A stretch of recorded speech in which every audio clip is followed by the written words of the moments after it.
and welcome to our first event in a series of Marxist study groups. Today's event is going to be on the revolutionary philosophy of Marxism. We are the Madison branch of the IMT. We have groups in 22 cities around the United States and over 40 countries across the world. The IMT, the International Marxist Tendency. We're so excited that you could be here with us today on this pretty dreary, if you're in Wisconsin, Sunday afternoon. You can find more information about our organization by visiting socialistrevolution.org as well as marxist.com. About our local group, you can definitely visit our local website, imtmadison.org, and even subscribe to our paper via that website as well. Today's event, as I mentioned, is live streamed on Facebook Live as well as YouTube. So if you're having any problems with one of the sites, I encourage you to check out the other one. Sometimes it'll resolve any technological or technical issues that you may be experiencing. Today's event will be divided into two parts. The first is, as I said, a live stream, which will start with, of course, a presentation by one of our comrades, Andrew, on, again, the revolutionary philosophy of Marxism. And it'll be followed by a discussion on Zoom.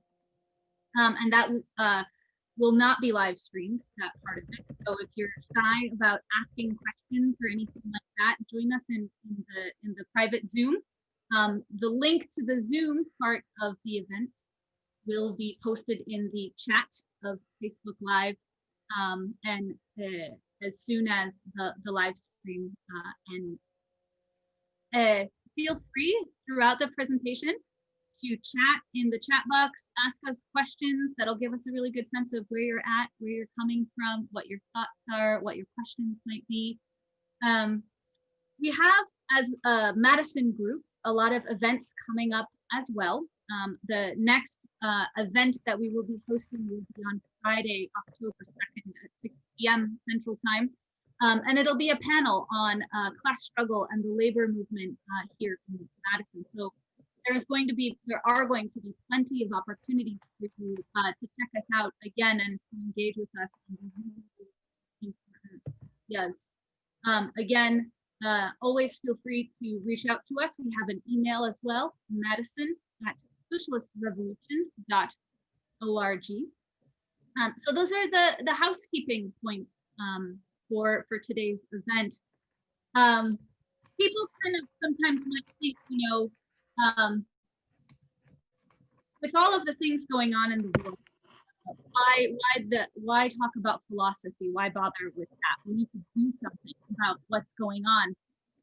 And if you read the suggested article for today's event, which is an introduction to the anthology on the revolutionary philosophy of Marxism, which you can also get a copy of on our website, the last line says, philosophers have only ever interpreted the world in various ways, and the point is to change it.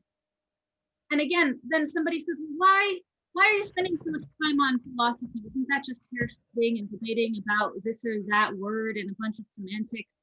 In the United States, 40 million jobs being lost in the pandemic, about 200,000 lives just in the United States, the murder of unarmed African Americans in our country with impunity by police, including Breonna Taylor, whom you will have heard her assailants, her murderers, are only being charged for the shots they missed in murdering her. One might think again, how does this relate? And that's kind of the discussion, that we want to have today. We want to talk about the importance of ideas as a tool for changing the world, and for analyzing the historical period in which we are living, so that we can change it, so we can overthrow it and put an end to the barbarity of this system. When 265 million people today are living on the brink of starvation, and over half of the planet lacks access to basic health care. While Jeff Bezos has increased his personal wealth just during the course of the pandemic, the last few months, by $92 billion, it is more important than ever that we start to draw the lessons of history and philosophy in order, as I said, to put an end to this system. So without much further ado, I'd like to take this opportunity to introduce the comrade who's going to be leading off this really important and wonderful discussion. Comrade Andrew is the press secretary of the Madison branch of the International Marxist Tendency, and an excellent, excellent comrade. And without further ado, I'd like to turn over the stage to him.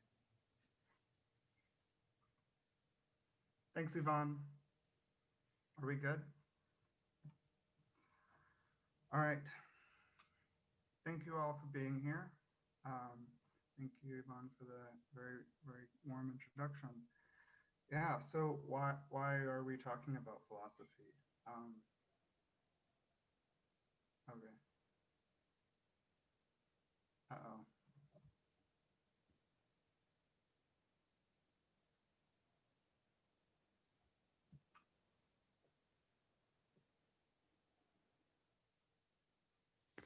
We're good?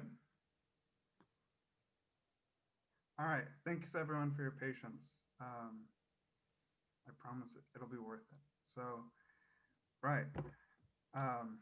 Why are we talking about philosophy, as Yvonne asked so astutely, and a moment where there's so many problems erupting forth, the racism of police, enormous international pandemic, economic collapse, governments around the world pumping money that, oh, okay, thank you. So why are we talking about philosophy when there's so many significant political problems in the world, right? Racism in the United States, this enormous pandemic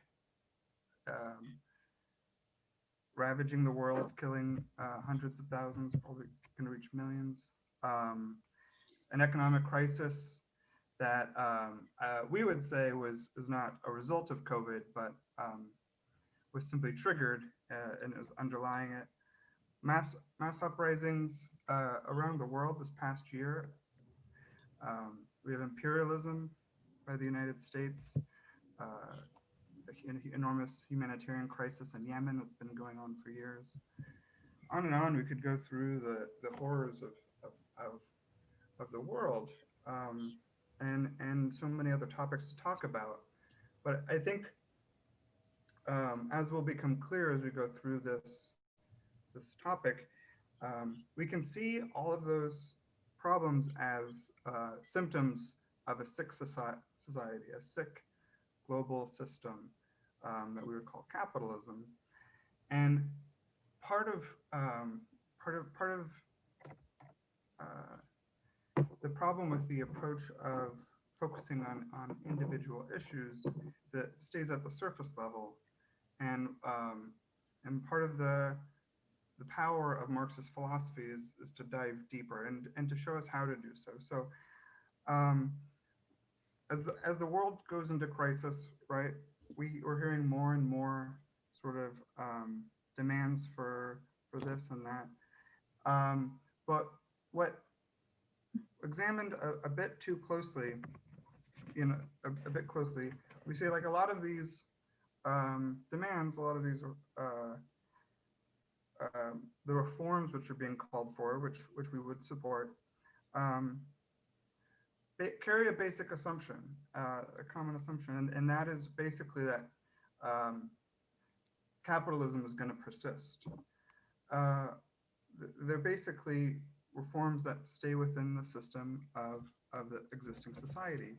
Whereas taking a step back and looking at the picture as a whole, I think more and more people are beginning to understand that the way things have been going, capitalism, if they call it that or not, the way things are can't keep going. We see people like Trump himself, but also Bolsonaro and Boris Johnson and UK, these clowns all around the world coming to power. It's a symptom of a decaying society, the senility of capitalism itself. And as more people come to this conclusion that we agree with, and I think Marxists have been predicting for a long time that we would come to this sort of crisis, that the world cannot keep going on as it is. We have to start questioning pretty basic assumptions about what we can fight for, how we can fight for it as a working class, and what does a new way forward look like, and how do we go about organizing towards it? And so one thing I think we'll come back to again and again is this idea that a lot of our assumptions not only assume capitalism, a lot of the way we think about things, but they also come from capitalism. That, in a certain sense, the water we swim in the mainstream media and our education system as we grew up, most people we talk to on the street or at work or wherever, come from a very similar sort of a worldview, one perhaps particular to our time and place culture, but still within this sort of sharing sort of certain basic assumptions, which come from the early capitalist history, and would really fall under like what we could call liberalism in a different sense. When we say liberalism, we don't necessarily mean liberal and conservative in the Democrat-Republican sense, but really both of those views are different flavors of liberalism in the historical sense of basically representing the ideology of capitalism. And that, so if we're going to really think about moving beyond capitalism, it's our contention, and we follow Marx on this, to go back and sort of question these assumptions, trace who we think is Marx, the greatest thinker in terms of being able to move past this, and see where the sort of these ideas came from. And we also think that this is not an academic removed exercise, that as the world is changing, thank you. As the world is changing and coming apart, there will be more and more people who are looking for answers, who come to the similar conclusion that the way we've understood things for so long simply just does not reflect society, just does not reflect reality, that is. And that is because this ideology that is so common to capitalism is designed to perpetuate capitalism. So when capitalism begins to fail, it will inevitably begin to draw more and more people into this position I'm sure we've all been to at one time or another. If you're listening to this, I doubt that you were, it's possible you were raised a Marxist somehow, but almost all of us have gone through a moment in our lives where we have to question pretty basic assumptions. And so when the world goes through that all at once, we see that as sort of a revolutionary period. And so, as I was saying, the ideology we currently can't swim in, since society largely, comes from when this society broke forth through the early eras of capitalism. The academics will call it the Enlightenment, as it was called by itself at the time. And this Enlightenment, starting with Rene Descartes, who was a philosopher who actually came about through the Counter-Reformation. He was a Jesuit priest. The Jesuits were designed particularly to combat the Reformation.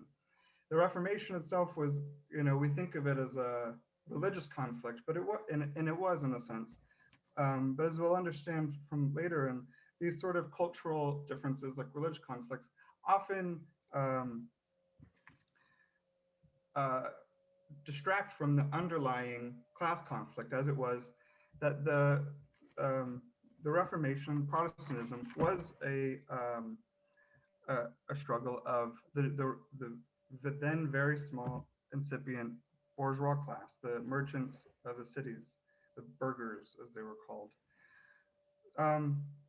And so this new worldview came about, starting with Descartes, going through Locke, Hobbes, that was trying to make sense of a world that was emerging, trying to re-understand everything out of the chaos and all the wars that were happening from the struggle from the old society to burst forth from the new.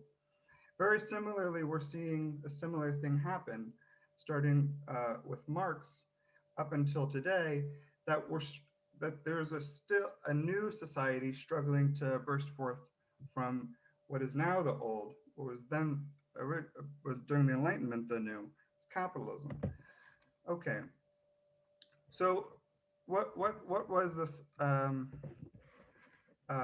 Enlightenment philosophy, and how or liberalism, and what came out of it? So during that time period, there was basically, as is normal for all philosophy, when you start to question the basic ideas of society, and then start to question everything, there comes to be the questioning of how do we know anything? And this is kind of like what kind of turns people off about philosophy, so I'm not going to do it too much. It gets a bit abstract, but there was kind of two basic schools of thought. There was the empiricists, who thought we learn primarily through the senses. You see something, you feel something, you taste, however. And the rationalists, who didn't trust the senses, but wanted to understand the world through reason itself. Basically, there became what, there's been known to be a problem with the senses for, I believe since the Greeks, that whenever you interpret something from the outside world, or whenever you sense something, you're automatically interpreting it through ideas you already have. That when I grab an apple, that I'm already laden with all sorts of numbers of assumptions about that apple. So there's been this idea of how do we start from undoubtable ideas? And so trying to base a worldview on the model of geometry. Plato wanted to do this, and René Descartes wanted to do this. They both did geometry, of having very undoubtable assumptions and being able to follow step by step logically to certain conclusions. So there were these debates between the rationalists and the empiricists, and each tried to understand society from their respective point of view. But basically, because they had a relatively restricted perspective on the nature of knowledge, their conclusions were really quite accidental. And what that means, and realistically in society, for a thinker who doesn't exist in the abstract, but actually exists in a certain time and place, is that those thoughts tend to reflect the prejudices. The conclusions really reflect the prejudices of their class. And since they were funded by the certain wealthy classes, their conclusions reflected the interests of those classes. This continued pretty much through, even with the great influence on Karl Marx. Friedrich Wilhelm von Hegel. Um, Georg Friedrich, anyways, very long name. Hegel. Hegel took this debate between the rationalists and the empiricists, which he saw, understood correctly, to have pretty much reached its interminable point with his predecessor, Immanuel Kant, and understood that this had to be rethought. And so one way of looking at his work is that he studied the history of philosophy very thoroughly, and he tried to abstract from the particulars a general theory of how thought itself changes.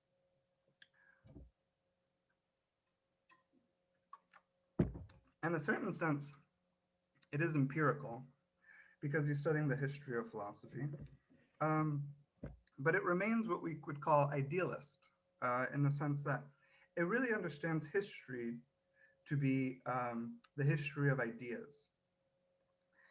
And as such, he understood ideas to be primary to the world as it is. He thought, for one, that whether we had slavery or wage labor or a different form of production in society was a reflection of the ideas in that society. He thought freedom ceased to exist in Europe because of the idea of freedom inherent to Christianity. So I think we can see quite clearly how that he continued perpetuating the politics of the ruling class, of basically celebrating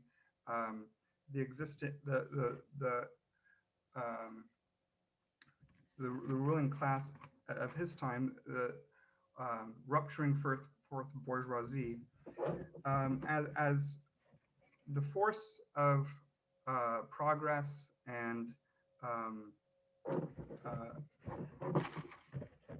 pretty much goodness in the world. It's worth noting, as I put in the description and as I've kind of noted, many great thinkers and philosophies of history have come at very important times in history. It's not an accident.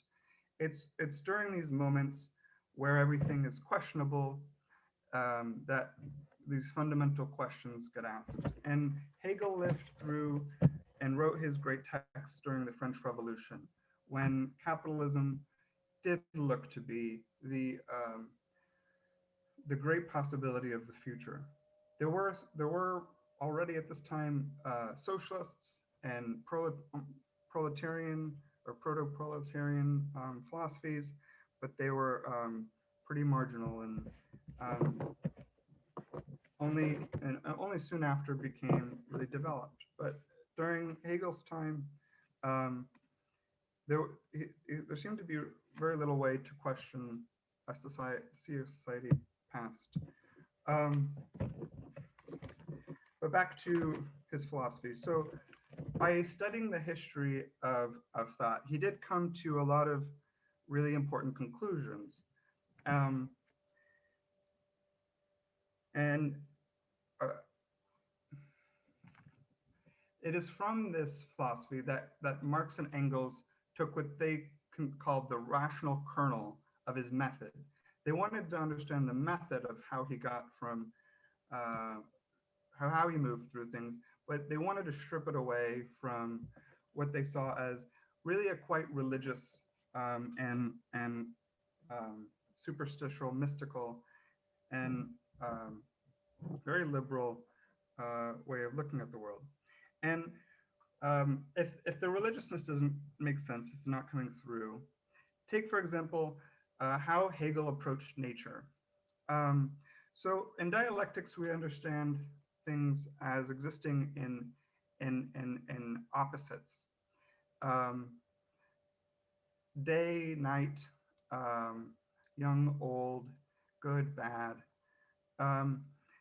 For Hegel, these are ideas. And because ideas exist primary, nature exists as the negation of the idea. It exists as the thing that's not an idea. That doesn't make sense. That's because it doesn't make sense. It's a very superstitious idea, I think. So there was this problem. While dialectics gives, I'm going to get to in a second, great understanding of how things change and how things develop, which is, I think, enormously important for revolutionaries to understand. Marx had to sort of take it out of that sort of mystical shell. So how to think about dialectics? Let's get into this for a second. So as opposed to the sort of geometric view, understanding axioms and logical steps and conclusions, dialectics understands the world not as fixed and static that would allow that sort of reasoning to work, but because everything is changing, because everything that exists has its beginning, its origin, and will someday end. Because it almost inevitably contains sort of contradictions or imperfections, we understand everything to be an ongoing process. When you take an apple, you understand that the apple is ripening, is ripe, and is decaying. It's going. There's a tolerance, a period of time when it can really be an apple, and after that, it's trash, so to speak. Ideas for Hegel, his focus was on ideas. He understood history to move through this common. Hegel didn't use this language. I want to note that, but it's very useful pedagogically to explain the idea of a thesis. For example, rationalism and antithesis, empiricism, and sort of seeing that both contain a bit of truth, but neither one is sufficient on its own. You try to understand both, you take a step back and you try to see not how the two ideas fit together, but the greater reality that the two ideas are getting at. And you can come to a synthesis, and we're going to call that dialectics. So we have understanding things as processes. I think biology is extremely useful for that, including cycles. I think in a lot of understanding things, we have cycles, and that gives sort of the sense of opposition. So we know you have the seasonal cycle, summer and winter. They're considered opposites, but they're also united in a certain sense that you can't have one without the other. You can't have tall without short, and you can't have the bourgeoisie without a proletariat. So,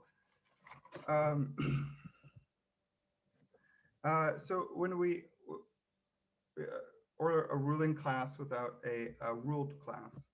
So when we understand these sort of oppositions, we can start to talk about things such as what could be called negation. Sometimes we say that everything becomes its opposite. There's a saying in the Bible that the first shall become last and the last shall become first. For example, the bourgeoisie was once not the ruling class. It was an oppressed kind of class, and then it flipped, really only with the help of the working classes, but it became the ruling class. And before that, there was feudalism, and similarly, that burst asunder from a previous slave society of the ancient world.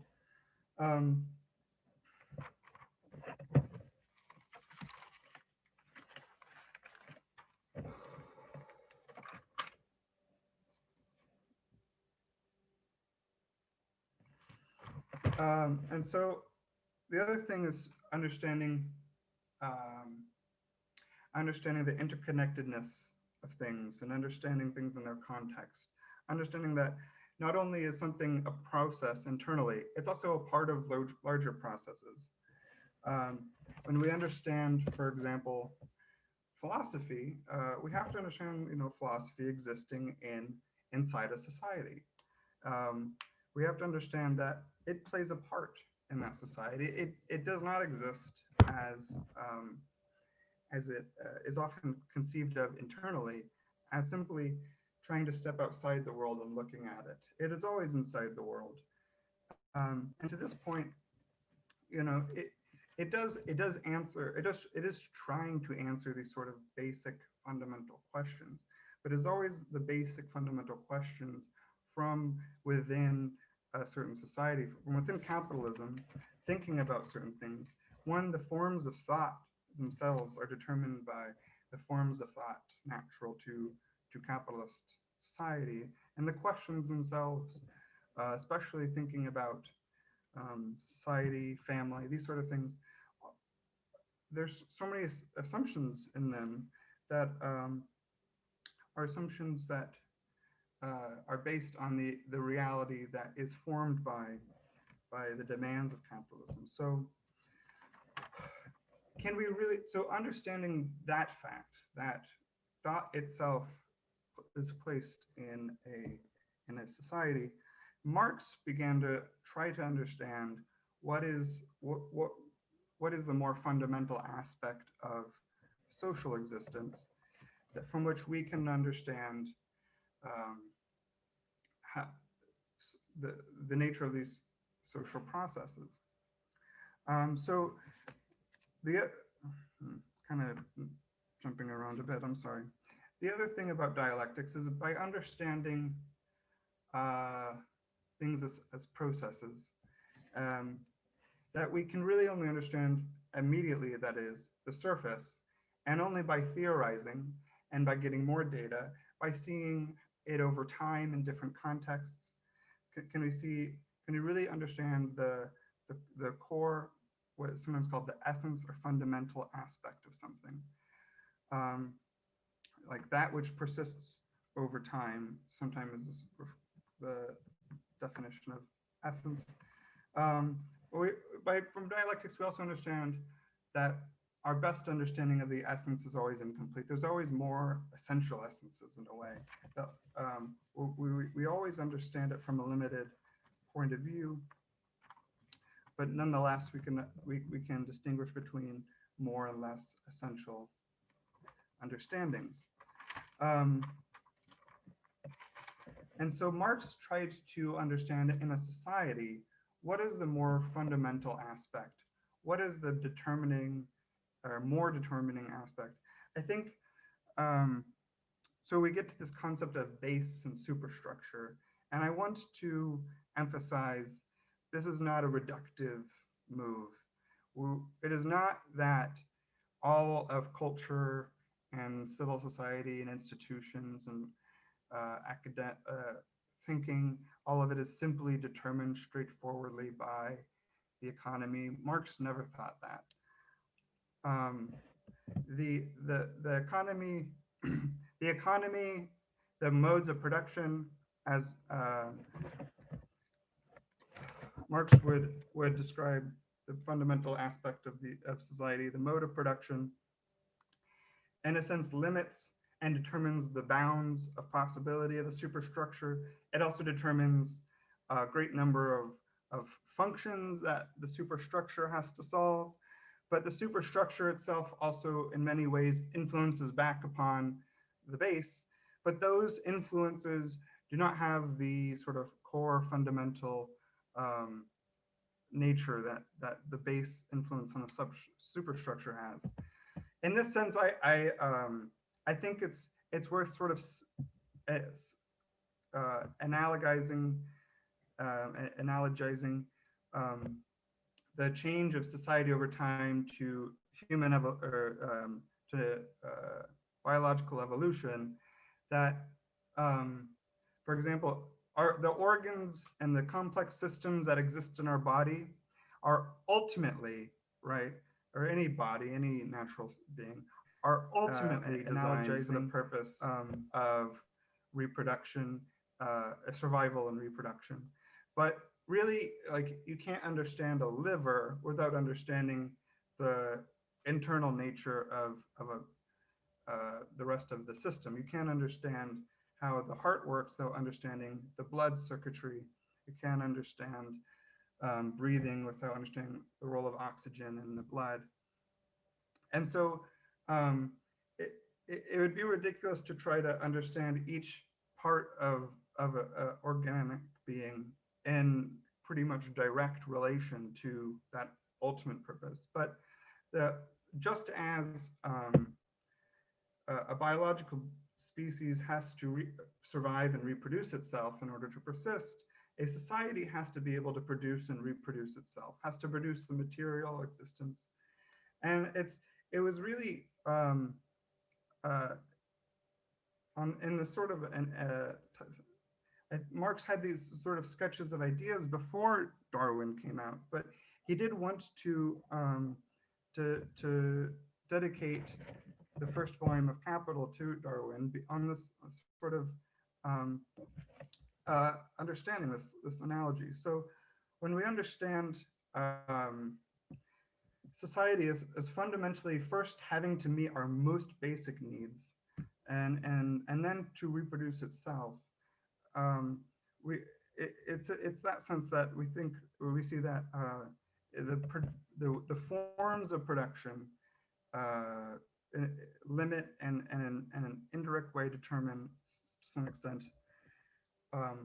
For example, like the education system, right, is in many ways formed to create workers in capitalist society, wage workers who are able to sit in one place all day and do a task, who are able to follow directions from a supervisor, like a teacher, right?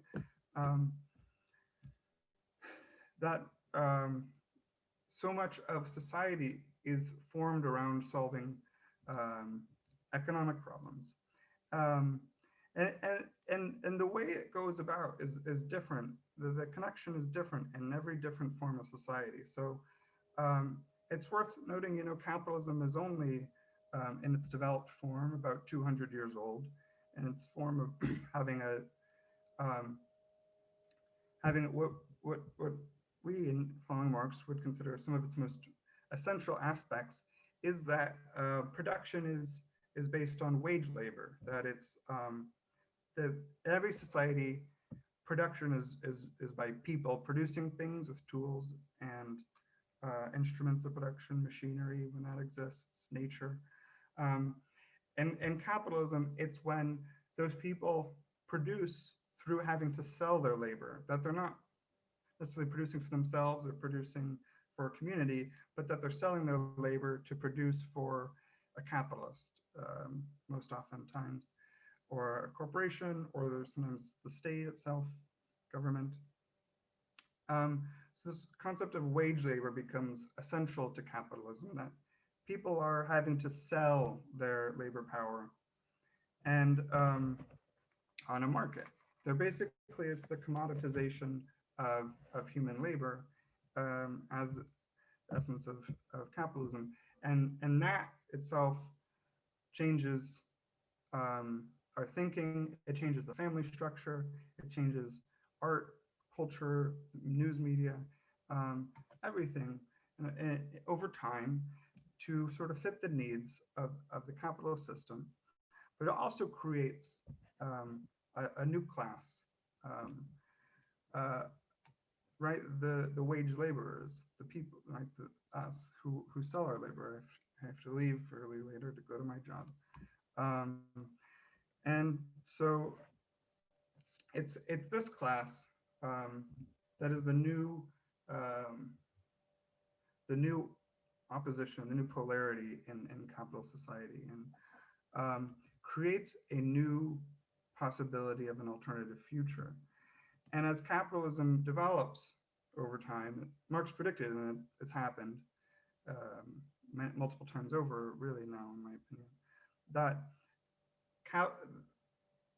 capital, which I'm not going to be able to get into too much, has a tendency to concentrate into higher scales of production and greater, larger monopoly corporations, basically, that the idea of the original capitalism of entrepreneurs investing and making it big more and more becomes obsolete, and it's pretty much every function of organizing production is no longer by capitalists as individuals, so to speak, but is by bureaucracies, basically. You have a management system that pretty much directs a corporation, and you have financial markets and people and corporations within that financial system that allocate capital. That it's all pretty much professionalized, and in that sense is able to become under control of a state and eventually national planning. That it doesn't any longer need to be based on production for profit. And so with this new polarity between capitalists that are pretty much irrelevant and the working class that remains exploited, remains impoverished, remains mired in chaos, and all of the problems we talked about at the beginning, racism, all these things, right? We could have a whole discussion, and we will in the next spring, about race and class, and how is it that we fight for something like racism from this point of view? And again, we say the ultimate solution is to overthrow capitalism. I think it's the most expedient. I think it's really quite much more possible than people think. Because for one, when it happened, in a certain sense, Marx's predictions that the proletariat would rise up in an effort to overthrow capitalism and take control of society, in a sense, it did happen, and to a great extent at the beginning of the 20th century, about 100 years ago. But it didn't stick. There was it succeeded in Russia. It failed in Germany and Hungary. In Spain, it failed to spread. There were some attempts in Britain and the like, and I could go on. But for one, there was not the balance of forces we have today. There was far fewer proletarians with far fewer power than we have today. So in that one respect, yes, we're much better off today in terms of prospects for revolution. But the other thing that really was missing was the role of leadership. There was leadership, but the leadership did not have a vision for a revolution. For the most part, the leadership lacked confidence in the working class, and they either wanted to take power from themselves or they wanted to negotiate with the existing ruling class, the bourgeoisie, for some kind of compromise. So it's this precise problem of leadership, which is why we find it so important that we study Marxist philosophy. Coming back to the beginning, it's the necessity of a party that, when the working class is ready, can turn towards that party, and the party is able to articulate a program, the necessary steps to get from the problems in society towards working class control. That what is really needed when society goes into crisis is not simply reforms that fix the immediate problem, but the working class to take control itself, to become the ruling class, and to do so because it was very likely be in a crisis and has been in the past, to do so in such a way to answer those immediate demands. And so this sort of being able to have this program, being able to understand the crisis that is ongoing, being able to devise solutions that resonate with large masses of working and otherwise oppressed people, um, demands a pretty deep understanding of not just capitalism, but also how to overthrow and transition out of capitalism. I think understanding the history of these revolutions, understanding a bit of revolutionary theory that comes from those people who've done it successfully, like Lenin and Trotsky, um, who've studied this dialectical method of understanding things as changing processes, as not simply static, of understanding capitalism not as not simply one thing, but a developing and decaying process that is teetering towards rupture and crisis. And ultimately understanding what is it that is going to persist from the existing system into the old. What aspects of it can we get rid of first? What aspects of it do we have to transform first, and which ones will remain? And what are like sort of the linchpins of power? For example, the state we will be talking about in the next regroup in 6 weeks. What does it mean for the working class to take control of the state and have its own state? These are deep, difficult questions that we think require significant study and understanding the Marxist method to really dig deep on and to apply in a very complicated, concrete situation like we have today. And to be able to connect that complex understanding in a pretty clear program, and a program of what we would call transitional demands. And so, you know, we invite you to join this embryo of a party, the International Marxist Tendency, and to with us study all these things, the nature of capitalism, and its changing, the history of revolutions and their theory. And we invite you to join this historic moment of the world falling apart, and to no longer just simply fight for fixing the symptoms of the problems, but to really get to the core, to really to join us in articulating a vision of a new world that really could save millions and millions of lives by happening this time around and not failing like it did 100 years ago. And so with that, I'll turn it over to Yvonne. See you all in the discussion. All right. Thanks, Andrew, so much for starting off our discussion on the revolutionary philosophy of Marxism. I think that really gives us a really good place to start for a discussion, which will momentarily be taking place inside Zoom. We will be sharing that link in the chat shortly. I was told that a lot of you who joined us when we started had a lot of trouble hearing me. So I'm going to speak up and I'm going to repeat some of the things that I mentioned before I handed it over to Andrew. Again, we are the Madison branch of the International Marxist Tendency here in Madison. The IMT exists in 22 plus cities in the United States and has sections in over 40 countries around the world. Today's discussion is just the first in a series of Marxist study groups that we'll be having online this fall. We wish we could do it in person, but the coronavirus pandemic has prevented, for safety reasons, of course, our ability to do that.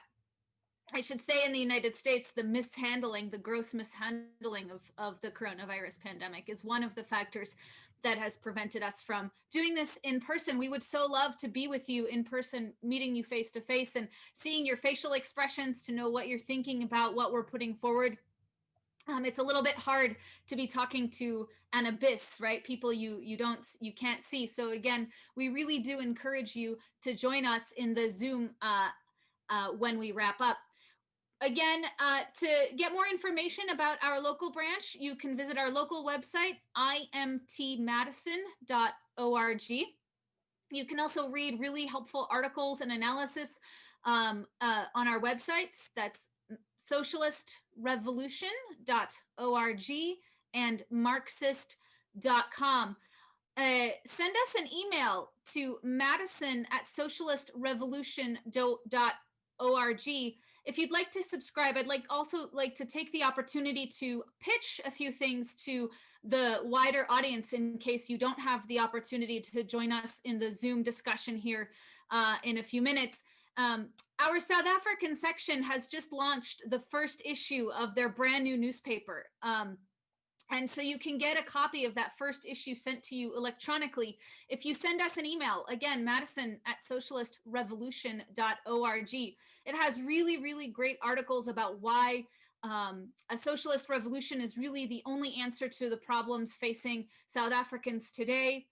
It has a great article on the coup in Mali and several other great articles. And we're so proud and so excited, and we want to use our platform to publicize that, especially because we are an international organization. Marxism is nothing if it is not international. Another thing we want to pitch to you really quickly is that we are also here in Madison doing a really big push to raise funds to support the Leon Trotsky House Museum in Mexico.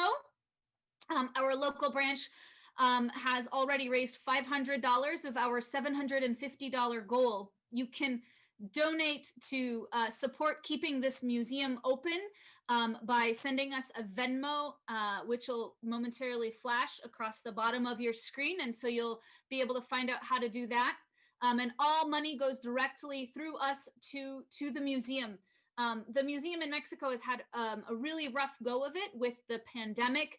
A lot of the ways in which they make money, for example, through admissions and their cafeteria and the sales of a lot of their merchandise is closed to them because of the pandemic. And so they really need our help to stay open. And so every little bit helps. Again, these are the kinds of things that we do as an international organization is we support these kinds of things. So sign up on our website, again, imtmadison.org, to get in touch with us to hear more events. We have an event, our next one is going to be coming up on Friday, October 2nd at 6 p.m. here again, live. It's going to be a panel, a labor panel on the class struggle in Madison, and we'd love to have you join us for that as well.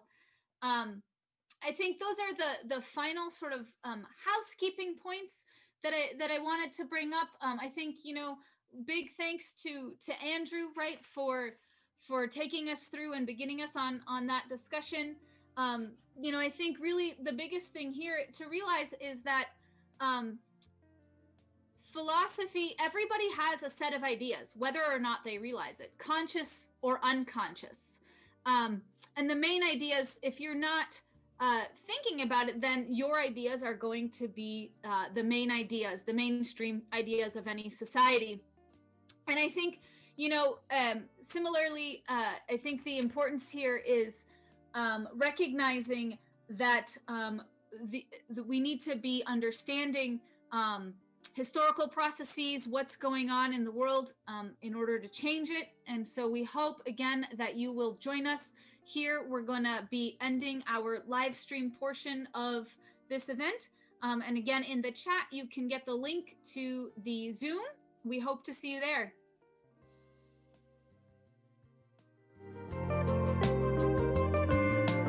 All right, thanks everybody for tuning in to our live stream today.